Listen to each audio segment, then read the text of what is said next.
ಅವರಿಂದ ಕಾಂಗ್ರೆಸ್ ಗೆಲ್ತು, ಅವರಿಗೂ ಒಂದು ಅವಕಾಶ ಕೊಡಬೇಕು ಸಿಎಂ ಸ್ಥಾನಕ್ಕೆ ಅಂತ ರಂಭಾಪುರ ಶ್ರೀ. ಅಲ್ಲ, ನಾನು ಹೇಳಿದಲ್ಲ, ಅವ್ರಿಗೆ ಅಗ್ರಿಮೆಂಟ್ ಪ್ರಕಾರ ಅವ್ರಿಗೆ ಶಿವಕುಮಾರ್ ಅವರು ಮುಖ್ಯಮಂತ್ರಿಗಳಾಗಬೇಕು. ಮುಖ್ಯಮಂತ್ರಿಗಳಾಗಬೇಕಂದ್ರೆ ಯಾರು ಬಿಟ್ಟು ಕೊಡಬೇಕು? ಸಿದ್ದರಾಮಯ್ಯನವರೇ ಬಿಟ್ಟು ಕೊಡಬೇಕು. ಸಿದ್ದರಾಮಯ್ಯರು ಸುಲಭವಾಗಿ ಬಿಟ್ಟು ಕೊಡ್ತಾನೆ? ಸುಲಭವಾಗಿ ಬಿಟ್ಟು ಕೊಡೋಕೆ ಒಪ್ಪಲ್ಲ. ಯಾಕಂದರೆ ಸಿದ್ದರಾಮಯ್ಯರು ಪಳಗಿರುವಂಥ ರಾಜಕಾರಣಿ, ಸೀಸನಲ್ ಪೊಲಿಟಿಷಿಯನ್, ಪಳಗಿರುವಂಥ ಎಲ್ಲ ರಂಗದಲ್ಲಿ ಒಂದು ರೀತಿ ಮುಂದಾಳುತ್ತ ಅಂತಾರಲ್ಲ, ಆ ಎಲ್ಲ ರಂಗದಲ್ಲಿ ಚಾರ್ಮ್ ಇರೋಂಥ ಒಬ್ಬ ಲೀಡರ್. ಆ ಲೀಡರ್ ಬಿಟ್ಟು ಕೊಡಬೇಕಂದ್ರೆ ಇವತ್ತು ಶಿವಕುಮಾರ್ಗೆ ಯಾಕೆ ಬಿಟ್ಟು ಕೊಡ್ತಾನೆ? ಬೇಡ, ಶಿವಕುಮಾರ್ ಬೇಡ ಅಂತಾನ, ಬೇರೆಯವರು ಮಾಡ್ರಿ ಅಂತಾನ. ಅಲ್ಲ, ನನಗೆ ಗೊತ್ತಿರೋ ಪ್ರಕಾರ ಮಂಕ್ ಆಗ್ತೇನೆ ಅಂತ ಹೇಳಿದನಲ್ಲ. ಎಲ್ಲರ ಮಧ್ಯೆ ಏನಾಗ್ತದೆ ಲಾಸ್ಟ್ಗೆ, ಇಲ್ಲ ನಾನು ಪಾರ್ಟಿ ಹೇಳ್ದಂಗೆ ಮುಂದುವರಿತೀನಿ ಅನ್ನೋಂಥ ಮಾತು ಹೇಳ್ತಾನೆ.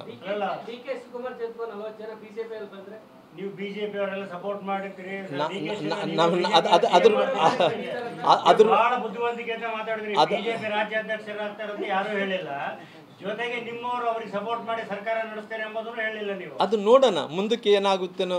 ಅವತ್ತು ಕೂಡ ಹೇಳಿದ್ದೀನಿ, ಇವತ್ತು ಕೂಡ ಮುಂದಕ್ಕೆ ಏನಾದ್ರೂ ಅದಾಗ್ಬೋದು, ನೋಡೋಣ. ಅದ್ರ ಬಗ್ಗೆ ನನಗೆ ನೋಡಿ, ಸದ್ಯಕ್ಕೆ ನಾನು ಭಾರತೀಯ ಜನತಾ ಪಾರ್ಟಿಯಲ್ಲಿ ಭಾಳ ಸಣ್ಣವನಾಗ್ತೀನಿ, ಅಷ್ಟೊಂದು ದೊಡ್ಡ ತೀರ್ಮಾನ ತೊಗೊಳಕ್ಕಾಗಲ್ಲ. ಹಂಗಾಗಿ ಇದ್ದಂಥ ಘಟನೆ ಬಗ್ಗೆ ನನ್ನ ಮಾಧ್ಯಮದ ಸ್ನೇಹಿತರಿಗೆ ತಿಳಿಸ್ಬೇಕಾಯ್ತು. ಈ ರಾಜ್ಯಕ್ಕೆ ಒಂದು ಸಂದೇಶ ಹೋಗಬೇಕಾಯಿತು. ಯಾಕಂದರೆ ಮುಖ್ಯಮಂತ್ರಿಗಳು, ಉಪಮುಖ್ಯಮಂತ್ರಿಗಳು ಅಲ್ಲಿ ಕುಂತಾರ. ಇವಾಗ ಸುಜರವಾಲ್ ಕೂಡ ಅಲ್ಲಿ ಹೋಗ್ತಾರೆ. ಓದಂಥ ಟೈಮಲ್ಲಿ ಚರ್ಚೆ ಆಗೋಂಥ ಟೈಮಲ್ಲಿ ಏನಾಗುತ್ತೆ ಅನ್ನೋ ಅದು ಆಗೋದೇ ಇಲ್ಲ. ನಿಮ್ಮ ಪಾರ್ಟಿ ಅಲ್ಲ, ಯಾವುದಾಗುತ್ತೇನೋ ಗೊತ್ತಿಲ್ಲ. ಅಲ್ಲಿ ಮುಖ್ಯಮಂತ್ರಿ ಅಂತ ಆಗಲ್ಲ. ಅಲ್ಲ, ನನಗೆ ಗೊತ್ತಿಲ್ಲ ಅದ್ರ ಬಗ್ಗೆ. ನಾನು ಹೈಕಮಾಂಡ್ ತೀರ್ಮಾನ ತಗೋಬೇಕು. ನಾನು ಅಷ್ಟು ಏನಿದೆ ಗೊತ್ತಿಲ್ಲ.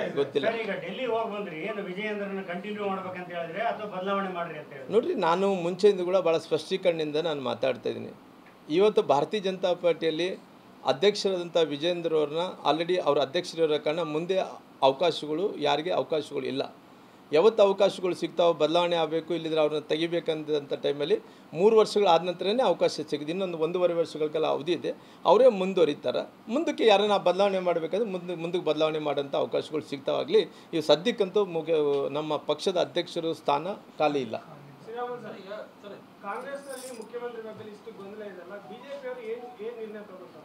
ಸರ್, ನಮ್ಮದು ನಿರ್ಣಯ ಅನ್ನೋದಕ್ಕಿಂತ ನಮ್ಮದು ಭಾಳ ಹೋರಾಟ ರೀ. ನಮ್ಮದು ಇವತ್ತು ಅಪೋಸಿಷನ್ದಲ್ಲಿದ್ದೀವಿ.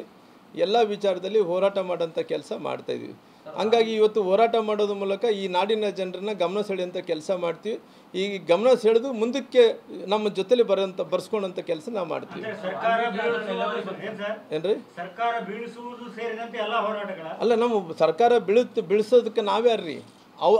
ಅವರೇ ಕೆಡುಕೊಂತಾರ. ನೋಡ್ರಿ, ನಾನೇನು ಹೇಳ್ತೀನಿ, ಅವರಲ್ಲಿಲ್ಲಂಥ ಹೊಂದಾಣಿಕೆ ಜೊತೆಲೆ ಅವರಲ್ಲಿದ್ದಂಥ ಮುಖ್ಯಮಂತ್ರಿ ಕುರ್ಚಿ ಕಚ್ಚಾಟನೇ ಅವ್ರಿಗೆ ಬೀಳುವಂಥ ಕೆಲಸ. ಹೇಳ್ರಪ್ಪ, ನಾನು ನಿನ್ನೆ ಕೂಡ ನಮ್ಮ ನಾಯಕರನ್ನೆಲ್ಲರೂ ಕೂಡ ಕಂಡು